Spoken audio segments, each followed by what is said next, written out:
오늘 빌립보서 3장 12절로 14절까지의 말씀입니다. 빌립보서 3장 12절부터 14절까지의 말씀 함께 보겠습니다. 빌립보서 3장 12절 14절까지의 말씀 함께 보겠습니다. 찾으신 줄로 알고 함께 읽겠습니다. 내가 이미 얻었다 함도 아니요 온전히 이루었다 함도 아니라 오직 내가 그리스도 예수께 잡힌 바 된 그것을 잡으려고 달려가노라. 형제들아, 나는 아직 내가 잡은 줄로 여기지 아니하고 오직 한 일, 즉 뒤에 있는 것은 잊어버리고 앞에 있는 것을 잡으려고 푯대를 향하여 그리스도 예수 안에서 하나님이 위에서 부르신 부름의 상을 위하여 달려가노라. 아멘. 하나님의 말씀입니다. 이 아침 시간에 이곳에 찾아주신 여러분들 정말로 이런 말씀 이상하지만 존경합니다. 왜냐하면 새벽 기도를 자리를 지킨다는 건 생각보다 굉장히 쉬운 일은 아닙니다. 목회자들도 본인의 일이라고 느끼고 사명이라고 생각하기에 그 자리에 나오지만 또 우리 신앙을 해내면서 이 자리를 지킨다는 건 만만한 일은 아닙니다. 그럼에도 불구하고 여러분 도전하여 주셔서 감사드리고요. 오늘 여러분과 함께 나눌 빌립보서 3장 말씀은 의에 대한 이야기가 쭉 풀어져 있는 내용입니다. 그럼에도 오늘 여러분과 꼭 나누고 싶었던 말씀이 있었는데요. 코로나 사태 때문에 여러 가지가 변화되고 코로나 사태 때문에 여러 가지 삶의 패턴과 또 삶의 문화들이 많이 변경되고 있는 모습들을 보게 됩니다. 그러면서 어제 나눴던 말씀도 물론 앞으로 다가올 일들에 대해서 우리가 어떻게 대처해야 되냐 이야기 나누었지만 오늘은 조금 다른 생각을 가지고 현 시대를 바라보기를 좀 원해서 새로운 생각들을 한번 하려고 합니다. 제가 어제 퇴근하는 길에 3시간이 걸렸습니다. 집까지. 대전을 갔다 오는 게 편할 정도로 차가 너무 막히더라고요. 사고도 많이 나고 해가지고 예전 같으면 이제 차가 막히니까 차 막혀서 행복한 사람 없잖아요. 진짜 보통의 상태가 아니었을 텐데 유난히 어제는 가는 길에 그러면 다른 거를 해보자 생각해서 여기저기 이제 전화를 돌리기 시작했습니다. 청년부들은 한 명 한 명 안부도 묻고요. 또 예전 친구들에게도 연락했었는데 예전에 저랑 한 10년 이상 같이 일했던 친구에게 이제 오랜만에 전화를 했습니다. 어떻게 얘기를 하다가 보니까 이 친구가 예배와 코로나에 대해서 대화를 하게 됐어요. 현재 많은 회사들이요, 대형 대기업들이 재택근무를 연구하는 부서를 만들 정도로 재택근무에 이제 관심을 갖기 시작했다라는 거예요. 왜냐하면 그렇게 한 이유는 다른 게 아니라 출근을 하면 의뢰했던 업무와 상관없는 일들. 뭔지 아시죠? 회사 생활 해보시면 무조건 아시죠? 출근하면 뭐예요? 커피 한 잔 마셔야지 할 땐 커피 한 잔 마시고 인사도 해야 되고 또 이런 걸 싹 없애고 집에서 일하니까 한 7시간 정도 회사에서 앉아서 해야 될 일들을 한 3시간여로 다 끝낸다는 거예요. 능률이 굉장히 높다라는 거죠.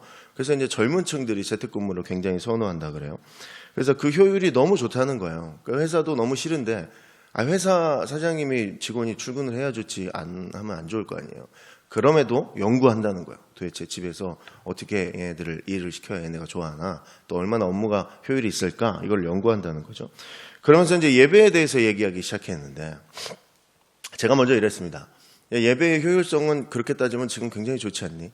어느 곳에서 아무 때나 누구랑 얼마든지 드릴 수 있는 온라인 예배 얼마나 좋아 라고 얘기했더니 그 친구가 이렇게 얘기했어요. 어느새 자신이 온라인 예배의 편안함을 알게 됐다는 거예요. 그러면서 이런 생각이 들더래요. 예배를 이렇게 편안히 드려도 되나? 라는 생각이 들더래요. 어느 순간. 그리고 나는 오늘 예배를 드린 건가? 라는 고민을 하게 됐다라는 거죠. 수많은 생각들이 지나갔다라는 거예요. 여러분, 사람은 누구나 쉬운 것을 선택하고 인간은 당연히 합리적으로 능률이 좋은 걸 선택해냅니다. 그러면 대부분 그 선택들은 쉽고 편안하고 좀 나에게 득이 되는 자리들일 것이 틀림이 없는데, 쉽고 편안한 걸 선택했다라는 것은 하던 거를 했다는 겁니다. 안 하던 거는 불편할 거 아니에요.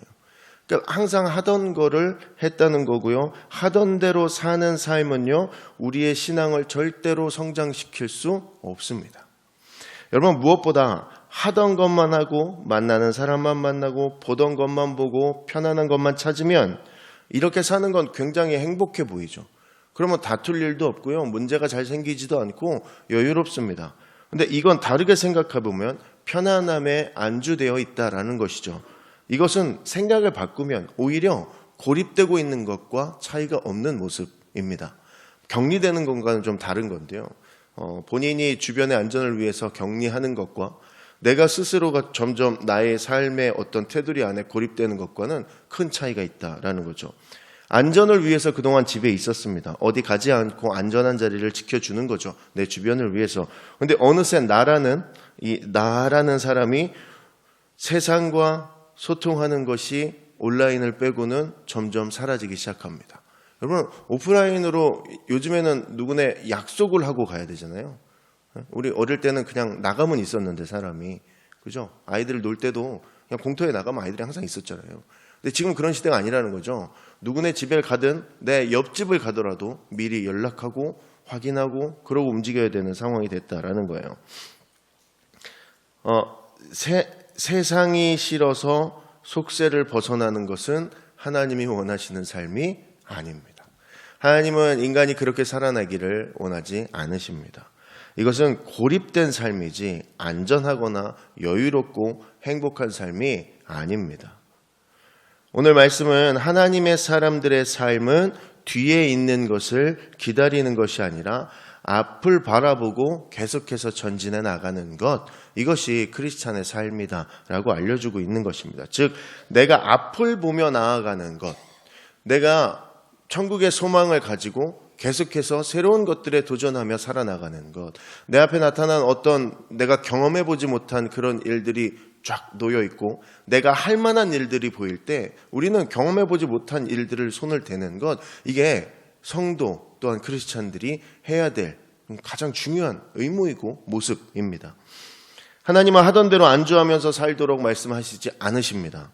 오늘 말씀에도 하나님을 앞을 보고 나아가라 라고 이야기하십니다. 기존의 편안함에서 주는 그런 행복감이 안주하게 되고 점점 그렇게 편안한 것만 찾게 되고 자신의 테두리를 자신이 만들어버려서 더 이상 그 밖으로 나가려고 하지 않는 그런 고립된 삶은 성경이 바라는 삶이 아닙니다. 그렇게 기존의 생활에 적응해서 안주하다 보면 반드시 나타나는 문제가 있는데요. 내 이웃을 돌볼 수가 없게 됩니다. 내 이웃과 아무런 관계없는 삶을 살게 된다는 거죠. 여러분들 요새 유행하는 프로그램 뭐예요? 50대 이상이 좋아한다는 산속에 들어가서 혼자 사시는 분들 찾아다니는 프로그램 있잖아요. 그거 되게 재밌다면서요. 저는 잘 못 봤는데. 산마다 그렇게 사시는 분들이 계시대요.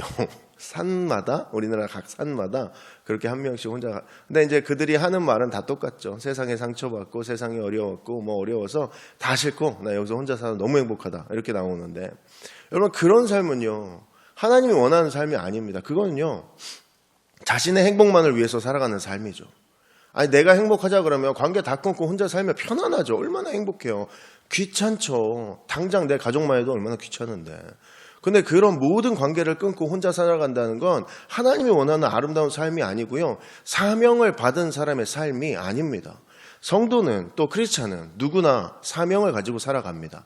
하나님께 받은 그 사명 때문에 살아가는 것이 성도이고 그리스도인인데, 그 사명을 잃어버리고 혼자 스스로 고립하며 내가 이렇게까지 믿는데 하나님이 나를 구원시키지 않겠냐, 내가 천국에 아무래면 못 가겠냐, 내가 혼자 집안에서 이렇게 열심히 하나님 성경 읽고 말씀 읽고 말씀대로 살려고 애쓰는데, 아니죠. 말씀대로 살고 있는 거 아닙니다. 말씀대로 살아간다는 건 내가 좀 부족하고 나 또 부족한 사람들과 함께 어울려져서 그 속에서 막 힘들고 괴롭지만 다시 한번 믿음으로 이겨나가고 하나님께 은혜를 구하며 다시 한번 살아가는 것, 그게 하나님이 말씀하시는 삶인데, 우리는 편안함만 쫓다 보니 스스로 고립된 삶을 살아가려고 합니다. 여러분, 성도는 능률과 가성비를 따지지 않습니다. 성도는 사명으로 살아가기 때문에 조금 불편하고 조금은 귀찮고 약간은 부담스러운 그 자리로 나아가는 것, 그것이 사명자의 모습입니다. 나의 영적인 나태함이 나에게 보였다면 나는 나를 스스로 불편한 자리로 이끌어 가야 합니다. 나의 신앙적인 게으름이 드러나고 그것이 나에게 확인이 된다면 나는 나를 다시 부담스러운 자리로 이끌고 나아가야 합니다. 오늘이란 하루를 주신 하나님은 우리의 상태를 굉장히 잘 알고 계실 겁니다.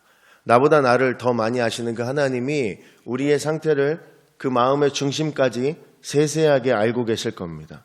그리고 내가 천지를 지으신 하나님의 사명자로서의 삶을 잘 살아내고 있는지 우리도 돌아보아야 하지만 하나님께서 이미 알고 계실 것입니다.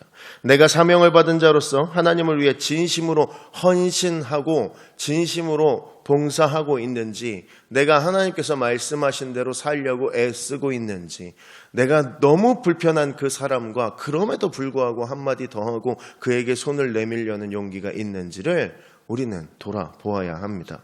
하던 대로 살게 되면 나를 더욱더 고립시킬 뿐입니다. 고립된 삶에 적응해버리면 우리는 영적인 나태함을 어김없이 드러낼 것입니다. 이제 여러분, 우리의 예배가 하나 차츰차츰 세워져 나가고 있습니다. 그러면 뜨거운 예배로 우리가 바꾸어내야 합니다. 그것을 바꾸는 것은 우리 한 명 한 명이 해야 될 일이다라는 것이죠. 그러면 우리는 고립되어서는 그것들을 해낼 수 없습니다. 고립된 내 이웃을 그대로 방치해서는 우리는 아무런 능력도 낼 수 없습니다. 사명자의 마음으로 다시 그들을 이끌어내야 합니다. 지금 여러 가지 세상의 편안함, 오히려 코로나 사태로 인해서 여유를 느끼는 사람들도 있습니다. 사람이 한 15일 정도만 하기 너무 싫은 것들을 버티면 적응한다 그럽니다. 그것이 절망이어도 적응한다고 합니다. 인간은 15일만 버텨내면 그것들에 다 적응해낸다고 그럽니다. 적응했다는 것은 이제 새로운 것들에 도전할 필요가 없어진다라는 것이죠.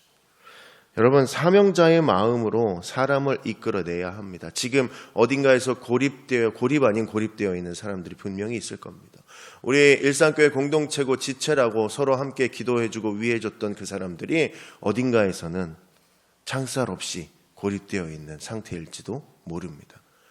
우리 여러분들 좀 불편하시겠지만, 내가 그 사람과 별로 가깝진 않지만 그래도 내가 전화 한 통화 돌리고 가깝다면 내가 한번 찾아가서 얼굴 보는 것, 그리고 교회 예배 자리로 다시 나오도록 권유하는 것, 이것은 사명자로서의 모습입니다. 불편하죠. 상대도 불편해할 겁니다. 내가 하기 싫죠. 굳이 이걸 내가 해야 되나? 교회에 중요한 사람들이 하는 거 아닌가? 그렇지만 내가 그것을 하는 겁니다. 그리고 다시 그 사명자로서의 삶을 살아가는 것에 대한 기쁨을 우리가 확인하는 겁니다. 얻은 것도 아니고 이룬 것도 아니지만 우리들은 다시 그 표대를 향해서 나아가는 겁니다. 세상 사람들이 볼 때는 아무것도 가진 것 없으면서 아무것도 이루어내는 것도 없고 이루어지는 것도 없는 자리로 왜 저렇게 뛰어가는지 사람들은 손가락질 할 겁니다. 그러나 우리는 하나님이 위에서 부르신 상을 기억하는 사명자의 마음으로 다시 한번 그 일들에 도전해 나가야 합니다. 나태하지 않은 공동체가 되려면 다시 내 주변 사람들의 삶에 파고드는 것밖에 없습니다. 받은 사명대로 사명자의 모습이 분명하게 세워지기를 소원합니다. 오늘 하루 나의 삶 속에서 단 한 명의 사람이라도 내가 그들에게 손을 내밀 수 있다면, 그러면 하나님께서 원하시는 사명자로의 삶을 어느 정도 방향을 잡아가는 것이 아닌가. 또한 그런 귀한 삶의 모습이 오늘 하루 안에 여러분의 인생에 분명히 있기를 소원합니다. 기도합니다.